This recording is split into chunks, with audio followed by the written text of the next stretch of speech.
Good afternoon, John, again. Well, I'm at it again here. I didn't go kayaking.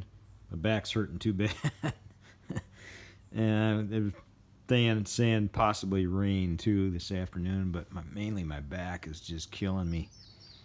So I'm out here making in production here. I just make one and then rest my back and then keep going here.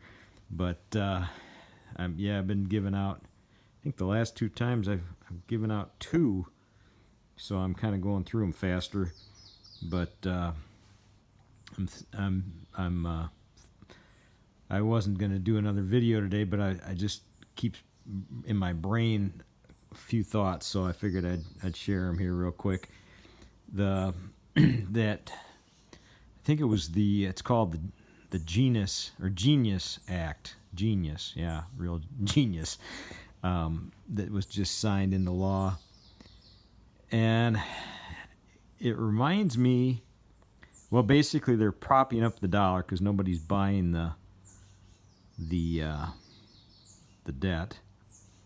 So they're coming up with new ways to kind of like the petrodollar did back when we went off the gold standard. They had to have a way of getting people to use dollars. And that's kind of the same thing it is with this Genius Act, is from what I can tell. You have to, these stable coins, you've got to buy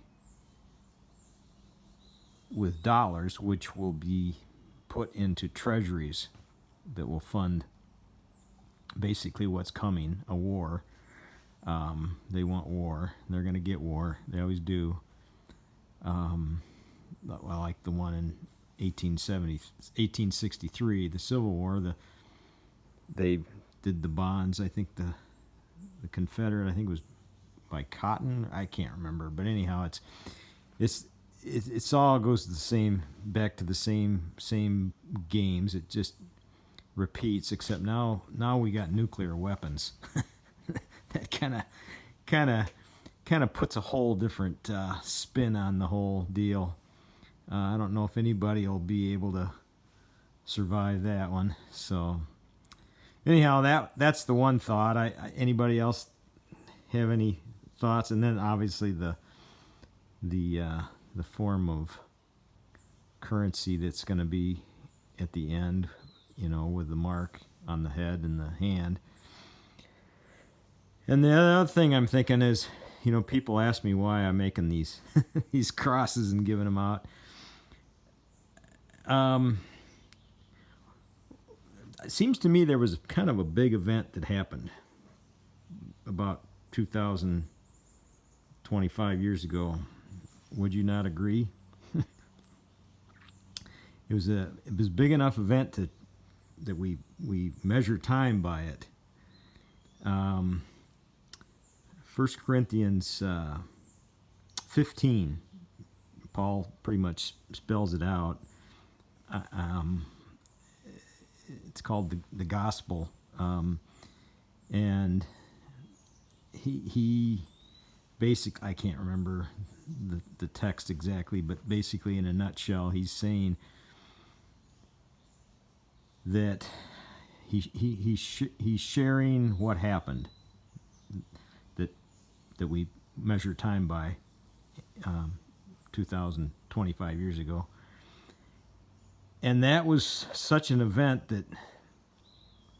that is our hope, the gospel. In other words, he preached that event because we either receive it or we don't receive it. And it's not my job to force it down anybody's throat and make them receive it. My job is to spread the gospel, which that represents, until my days are done. And I didn't, I'm not the designer of this whole thing we call life, but it seems as obvious as the nose on my head that there's a plan of God's grace, and we accept it or we refuse it. And that's basically it in a nutshell, what drives me to do this. It's to me, it's very real. It's the difference between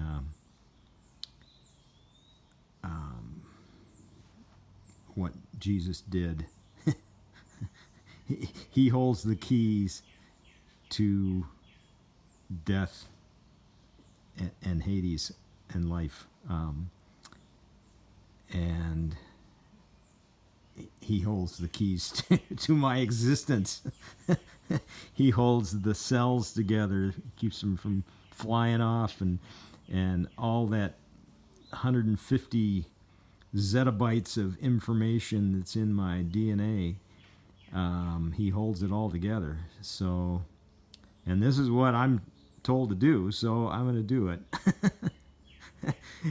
I don't understand it all the times. I don't understand how, why, and what all, but there's got to be a reason that we will know on the other side. So anyhow, that's probably way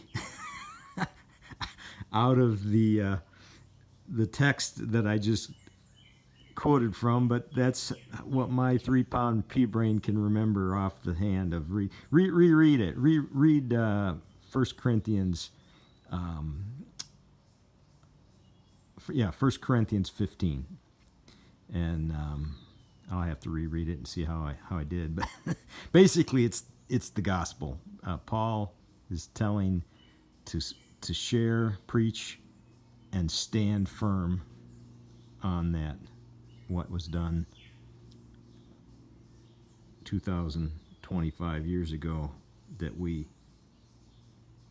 find important enough to measure time by. Alrighty, you have a good one. God bless.